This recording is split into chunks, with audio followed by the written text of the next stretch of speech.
sort of like, So this whole wall was, yeah, was I damp. redid it. So as a general rule, if you've got penetrating damp, so where the rainwater's coming through, you'll get a brown stain.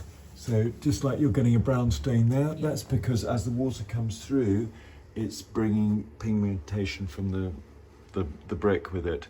Chipping away, so I had to kind of fix it, remove it. And this is ongoing, is it? This Yeah. this problem. I'll have a look at it with. I've got a camera to do that.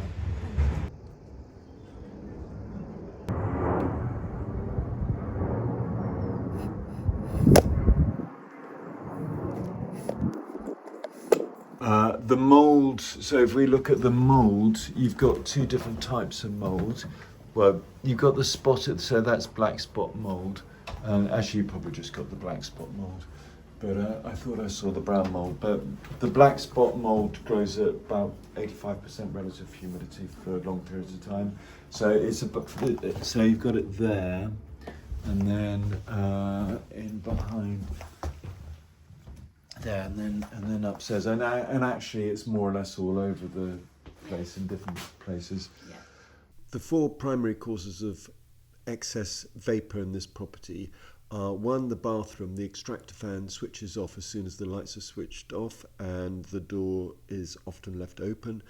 Two, working from home increases the amount of vapour through respiration and also cooking. The kitchen extractor fan isn't extracting out. Condensation's forming on these windows. Oh yes, here's the dryer. And there's a heated drying rail which only increases the speed to take dampness from wet clothes to cold walls. And in the bedroom, is it? Yeah. Oh, it's behind here is the primary concern.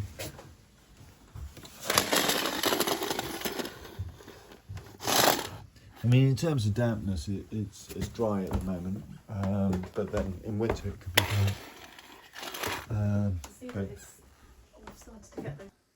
So the reason why is you've got eaves there, and it's poorly insulated. I'll show you with the thermal imaging camera. With the thermal imaging camera, blue highlights cold. In winter, you'll see that this orange area would look the opposite. It would look cold. And that's because in summer it's allowing heat to come in winter it's allowing heat to go out. The dehumidifiers it's good to have a dehumidifier, but 12 litres is insufficient. You need 20 litres per day, especially if you're using a drying rack. I wouldn't recommend using a drying rack for anybody. This is in the cellar, and we got most of the damp issues around the cold water pipe, and that's because you're getting condensation forming there. But also this type of paint is causing dampness to blister. It's causing the calcium sulfate salts to blister behind there. So the primary solution is to reduce the vapour in the property. That's by increasing ventilation and dehumidification. The best way to know whether you're ventilating sufficiently is to use data loggers or hygrometers, such as the Sensor Blue. Here's my explanation at the time of the survey. The one key thing that you want to look out for is dew point, and dew point is a measure of the amount of vapour in air, and it's expressed as a degree centigrade. So the higher the dew point, the more vapour there is in air. You want to have an internal dew point that is at or below the external temperature at all times. If you have that, then you're getting sufficient ventilation. If you haven't got that, then you have to increase the ventilation and increase the dehumidification.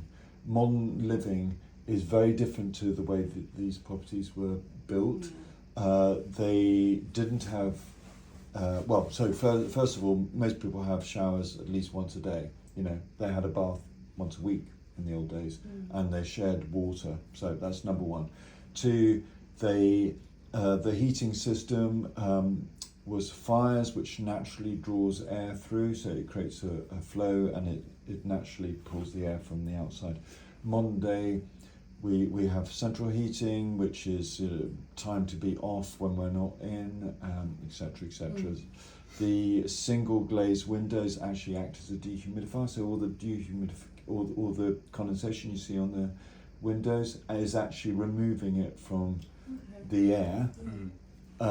But actually, I mean, you don't want that because it causes rot. So but the thing obviously is to get rid of the vapour in the first place. We wash clothes, daily or every other day. In the old days, it was once a week, for Sunday best. So you've got a heated rail which increases the vapour, that's the speed at which vapour's coming into the room, and you're probably overloading your dehumidifier, even though you've got a dehumidifier running next to it. I think it's just creating too much steam for the dehumidifier. Dehumidifier will take out about 2 litres per day. You're probably throwing up about a litre within about an hour. So just the rate of production is too great.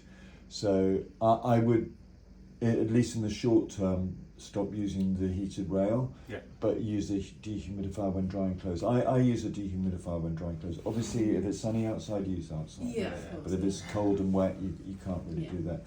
The kitchen extractor fan isn't extracting out, it's just recycling the vapour, so that should be dealt with. The bathroom looks fine, but I'll have a look at that. But you were saying, well, you obviously have to clean this up. But if any room is going to get mould, it's better that it's in the bathroom, because it's much easier to clean away the mould in the bathroom than elsewhere.